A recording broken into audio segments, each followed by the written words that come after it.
বিরতির পর স্বাগত। দুটি অটো গাড়ির মধ্যে সংঘর্ষ এবং তাতেই এক মহিলা গুরুতর আহত হয়েছে। ঘটনা হেরিটেজ ট্রাফিক পয়েন্টের সামনে ঘটে।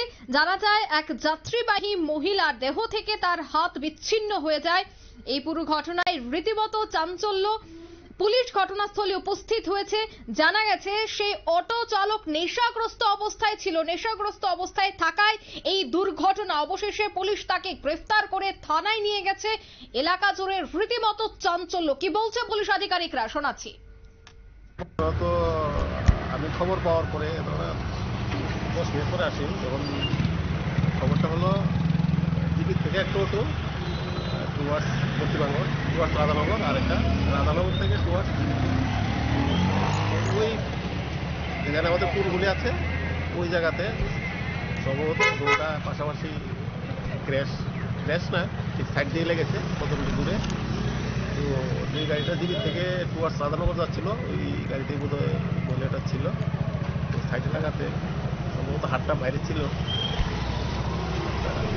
পরে যায় প্রচণ্ড দূরে ধাক্কা খেয়েছিল।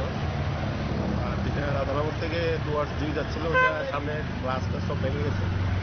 পরবর্তী সময়ে যেটা যে গাড়িটা ছিল এটা তো ড্রাইভার এবং একজন প্যাসেঞ্জার ছিল, ওরা সামান্য আহত হয়েছে, সঙ্গে সঙ্গে জীবিত গেল। আর ওই গাড়িটা আমরা শুনতে পেয়েছি এটা এখান থেকে সার্কিট হাউস হয়ে বুদ্ধগুলি শান্তির সামনে দিয়ে গিয়ে অমনগর হয়ে জীবিতে গেছে। আমরা শুনতে পেয়েছি পেশেন্টটা জীবিতে আছে। আর কাউকে আটক করা হয়েছে কি না, এখানে কাউকে আটক করা হয়নি, থানা তাকে ইনভেস্টিগেশন করছে। আপনারা শুনলেন পুলিশ আধিকারিকের বক্তব্য। দুই অটো গাড়ির মধ্যে সংঘর্ষ হয় হেরিটেজ পার্ক সংলগ্ন ট্রাফিক পয়েন্টের সামনে ঘটে এই ঘটনা। সেই অটোতে একজন মহিলা যাত্রী ছিল এবং তার হাত দেহ থেকে পুরো বিচ্ছিন্ন হয়ে যায়। ইতিমধ্যে এলাকা জুড়ে চাঞ্চল্য। পুলিশ ঘটনা তদন্ত করছে। এখনো পর্যন্ত প্রাথমিকভাবে জানা গেছে সেই অটো চালক মদমত্ত অবস্থায় ছিল, নেশাগ্রস্ত অবস্থায় ছিল, যার জন্যই এই দুর্ঘটনা ঘটে। নিয়ে নিচ্ছে ছোট্ট একটি বিজ্ঞাপন বিরতি, সঙ্গে থাকুন।